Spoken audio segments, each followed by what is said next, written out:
everyone, it's Tanya with Scribbles in Time.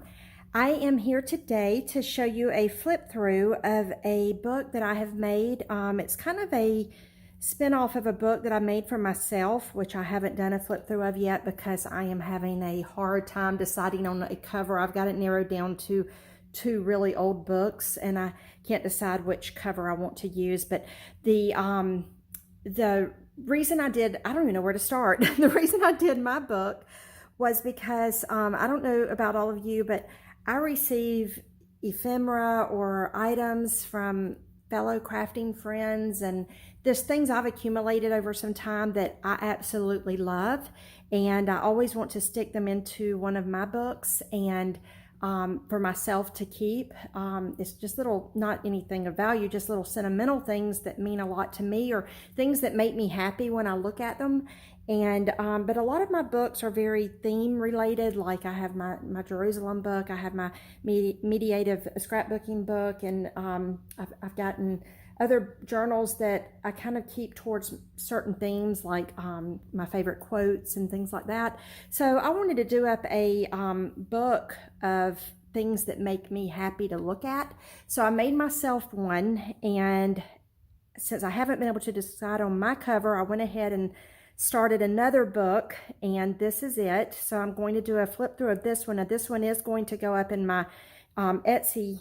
Hopefully it will be listed by the time this video posts, but just to kind of explain to you what started this whole thing, I call her a friend. I guess we've never met, but Kathy, if you've never met Kathy through her Etsy or her YouTube channel, it's Rust Paper Scissors. And oh my goodness, y'all, I love her style. There's probably, I was telling her, there's probably like 5 or 10 people that I just absolutely connect with in their styles, and she is one of them. And I have received some items from her that some are in this, but she's kind of what caused me to want to do a book of items that make me happy. So that's kind of what started this, but there are some of her items also in this, so I'll point those out as I go. But I do highly recommend you checking out her YouTube. It's Rust Paper Scissors, and her name is Kathy. And anyway, let me kind of, well, also the other thing is I got this. Can you see this? Oh my gosh, look at that, y'all. This is the coolest thing. I've gotten a few of them off of Etsy. They're really old. They're covered in rust. There aren't any more. I think I bought the last couple that the person had, but they're really old. And part of what I want to make sure anyone in the Etsy realizes is they're not real functional as far as opening and closing. It's almost a one-time deal. Once I opened it, the rust comes out from around the mechanism, and it doesn't want to bind back real tight. And I know that a lot of people use this type of ring binding method to be able to add and remove things, but my purpose for this, I like the way the ring binder looks. I love this old rusty one. So I really did not make my book with the intent of removing anything from it. If there was something that someone wants to remove, all you've got to do is just snip the edge where the, the paper, where the little holes are. Snip the edges and you can remove the item. You can even, if you want to add something to it, punch your 2 holes and put a little opening where the 2 holes are and slide it in, and then you can bind it off with a little bit of tape on the side. But it was never my intent with my book to be able to remove or add things other than inside of the little pockets, or either with paper clips. But anyway, so I do want to point that out, because this here is not, in my opinion, very functional. You can always undo it, and I have sealed it shut. I'm sure I've never actually tugged on it to see how hard you would have to work to get it undone, but I'm sure it can be undone if you want to remove it and put 2 of the ring binders on it. But I just think this look is very, very pretty. Love it. And again, in my mind, I would not ever want to open and close it. Anyone that has dealt with ring binder style books before knows that it's not as easy to open these as it is just to open a book. You have to kind of, get your hand in here and work it through. Not very hard. I mean, it opens fairly easily, but you do have to kind of guide the pages along the ring binder like so. But again, it's not very difficult. I did put some little enforcements on the pages just to help keep them from, you know, tearing or anything like that over time with usage.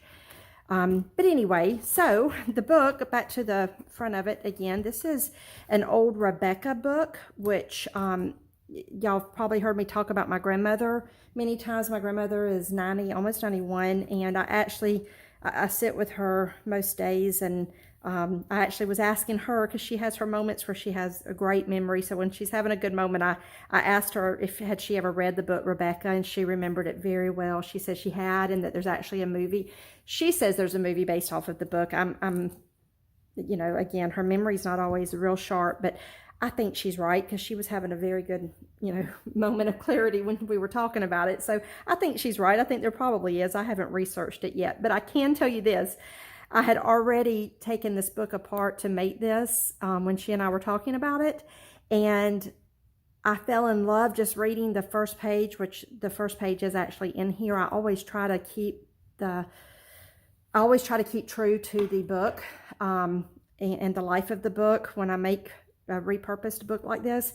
So there are pages out of this book in here, and I will obviously point those out. But anyway, I stopped and was reading them as I was making this, and fell in love with the story. So I've already ordered myself a Rebecca book. So this is Rebecca.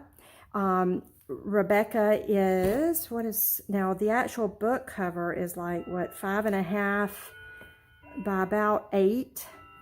But obviously with all of this added layering, the total book, including the binder, is somewhere around 11 by, I'd say probably 13. And then with the binder rings, I've not actually measured this, y'all, I'm sorry, 3.25. All total, I think there's 50 pages in here. That's counting fronts and backs. And the cover, I did my normal little twigs that I love doing. I think that adds so much personality to the side. Oh, and I should also credit Jibbid. I fell in love with her Dyer's Daughter book.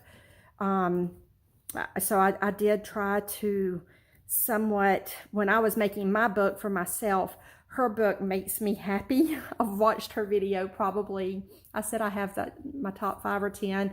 She's one of them. But I've watched the Dyer's Daughter video probably 50 times at least. I absolutely love that book. So again, when I was making my book, I was trying to make things that make me happy to look at. And so I did try to style my book off of that, and then this book off of mine. So anyway, I did the twigs on the side. I did the acorn charms. Those are still my favorite. I love them. Now I did do a little wolf looking charm here. On the back it says something, I think sing a song, I believe is what it says. Yeah, sing a song on the back. I don't know if that's picking it up there. And then here's just a little layers. This is removable, this little piece of paper. It slides out, and then when you reverse it, I've just kind of aged it a little bit on the back side, and you can title this book however you want to title it. If you want to flip that over, there is a piece of lace here, so I might not be able to feed it back in on camera, but I think I can. Let's see, maybe. There we go. There we go. Like that. But it is layered with some lace and muslin and burlap. And this book is very old. Its copyright, I think, is it's either 1933 or 1938. Again, that page is in here, so we'll see that in a moment. I think it's 1938, I believe, because I can remember when I was talking to my grandma, we were talking about, I think it was 1938. She was born in 28. Anyway, you can see that there's like, I think that's water spots on the book. I love that. That's personality to me. Love it. So yes, this is the front. Kind of looking at it from the side and the back. I don't know if we can get the top angle very well, but something like that. It's so pretty, y'all. I've had this sitting on my coffee table, and when you have it just kind of sitting on a coffee table, it is so pretty. It's just so much layers and personality when you're looking at it. It's got a lot of character. I love this book. Anyway, so yeah, you have to kind of guide this. You can see here that That's the stitching where the twigs are stitched onto the cover, and then a little bit of the muslin coming down through there. And then obviously this is where the binder goes in. This is obviously the inside of the front cover of the book. It has someone's name written on it. This is the front title page. Now, this was so brittle, you can see how it had actually started breaking apart. There's the copy. It is 1938.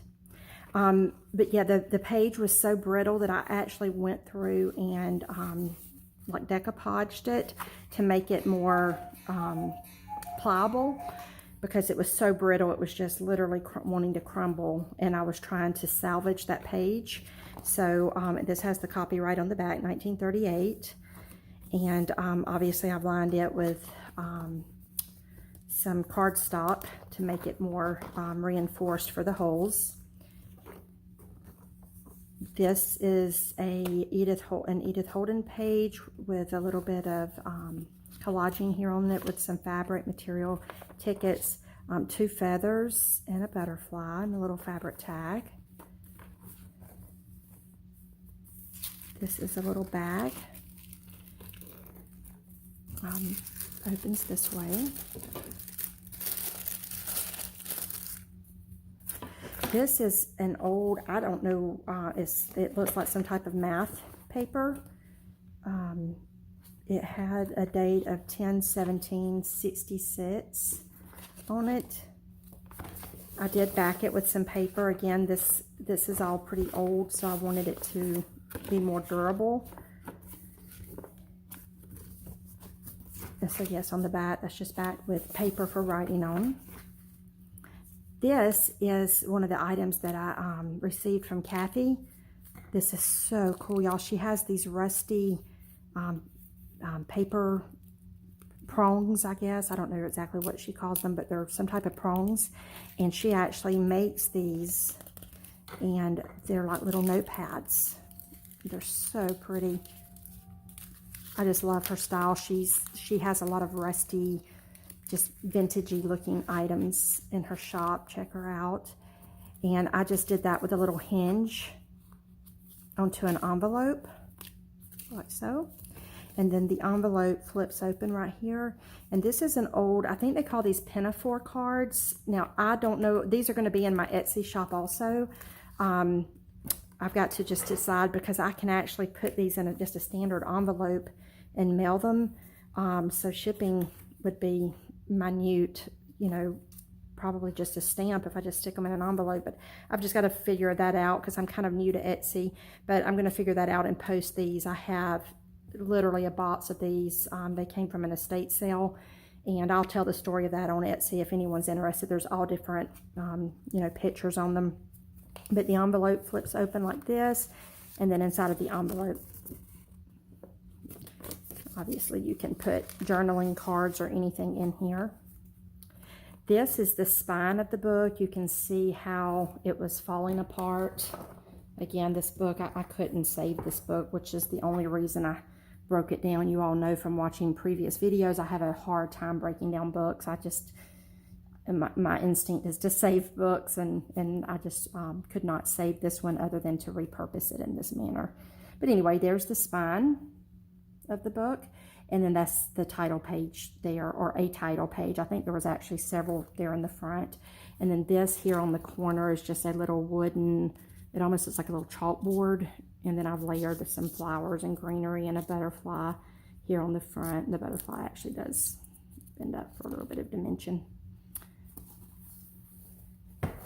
And there's a little bit of lined paper in there to write on.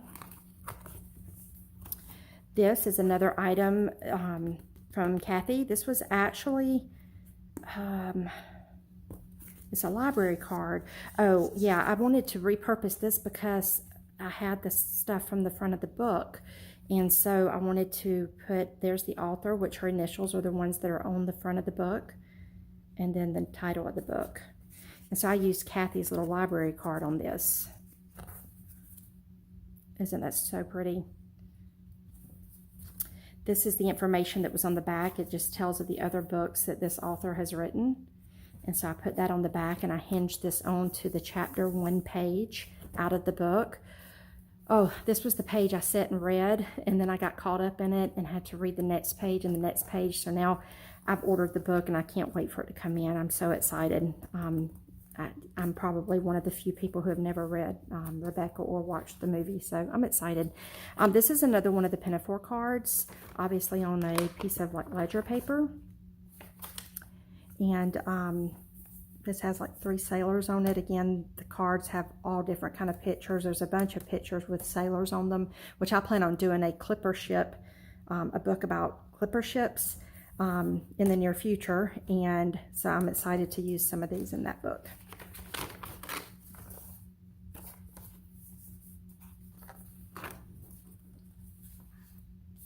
This is a page of a book here, and I had used the charm on the front with the wolf on it, and I just thought this kind of matched that, but yet it's also a book about Rebecca. So on the flip side of this, I just thought this was just whimsical and fun. And you know, I didn't even mention it, but back here I had this beautiful picture of this this Da Vinci picture, and I just, you know, you look at that, and I don't know her name. I love art, but I don't know Da Vinci's works very well, but I just thought that went along with the Rebecca theme.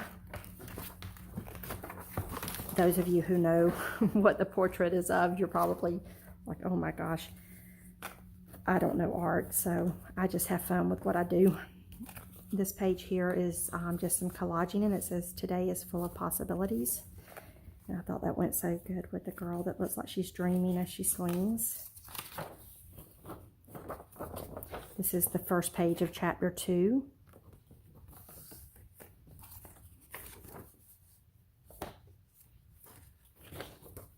I just wanted the book to, I don't know, I wanted it to have personality, and even though it's not a book specifically about Rebecca, I obviously have not read the story yet. I just wanted it to be kind of an old feeling style, but yet pretty and whimsical also. Graph paper. This is really old. I got it at an estate sale. I don't know how old it is, but on the back is some music. It looks like a lesson. There's pencil writing on it. It looks like somebody's music lesson. And then obviously this is another page out of the book, Rebecca. And then I backed all of the book pages with cardstock because they're so brittle. They were not as brittle actually as the ones further up, in the front of the book, because I guess those were getting exposed more. But they were still brittle, so I backed them.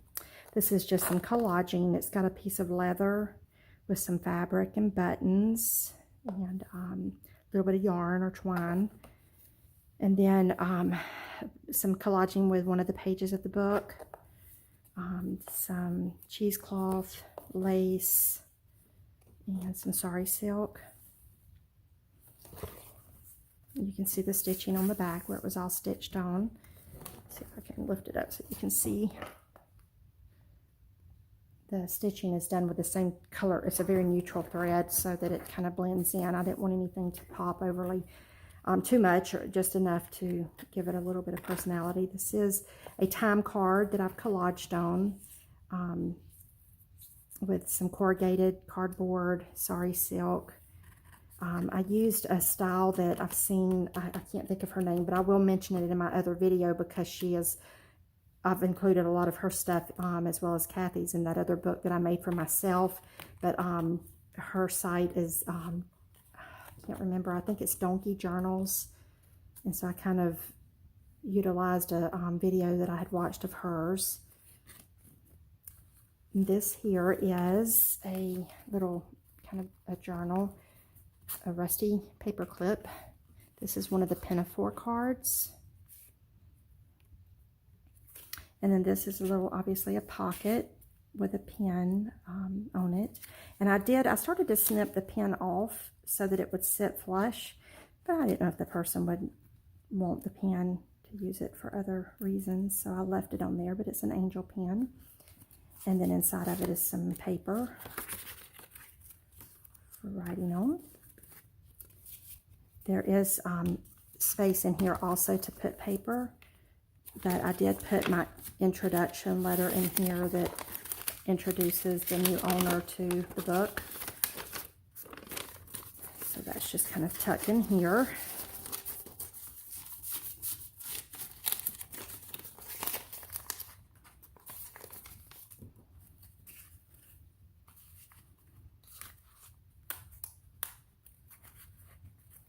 Like that. This flips.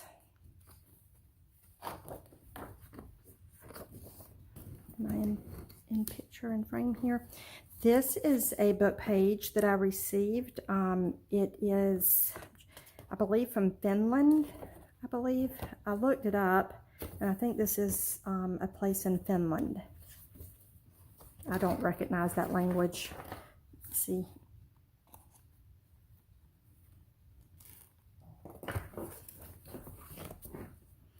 Obviously, another page out of the book.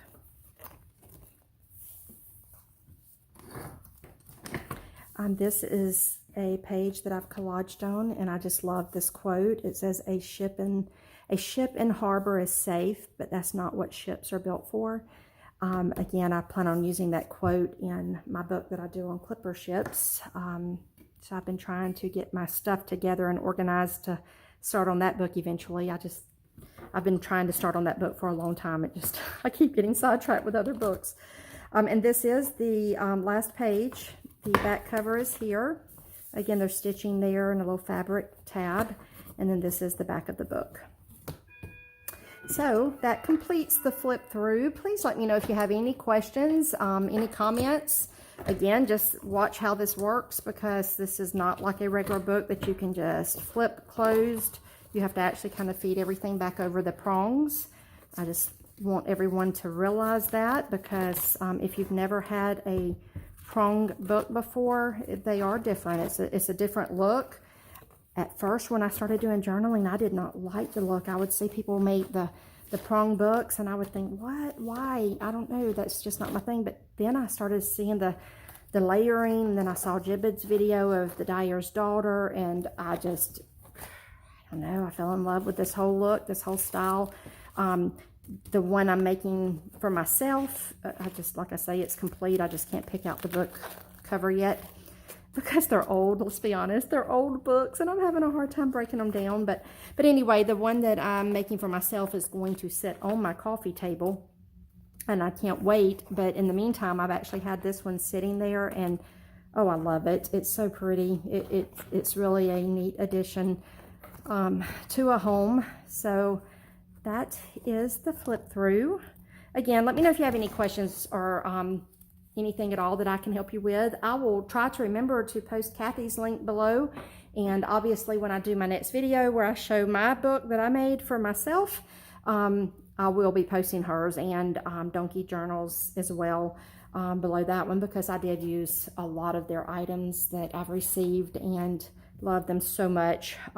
So thank you guys for the inspiration, and thank y'all for watching. Y'all have a blessed day.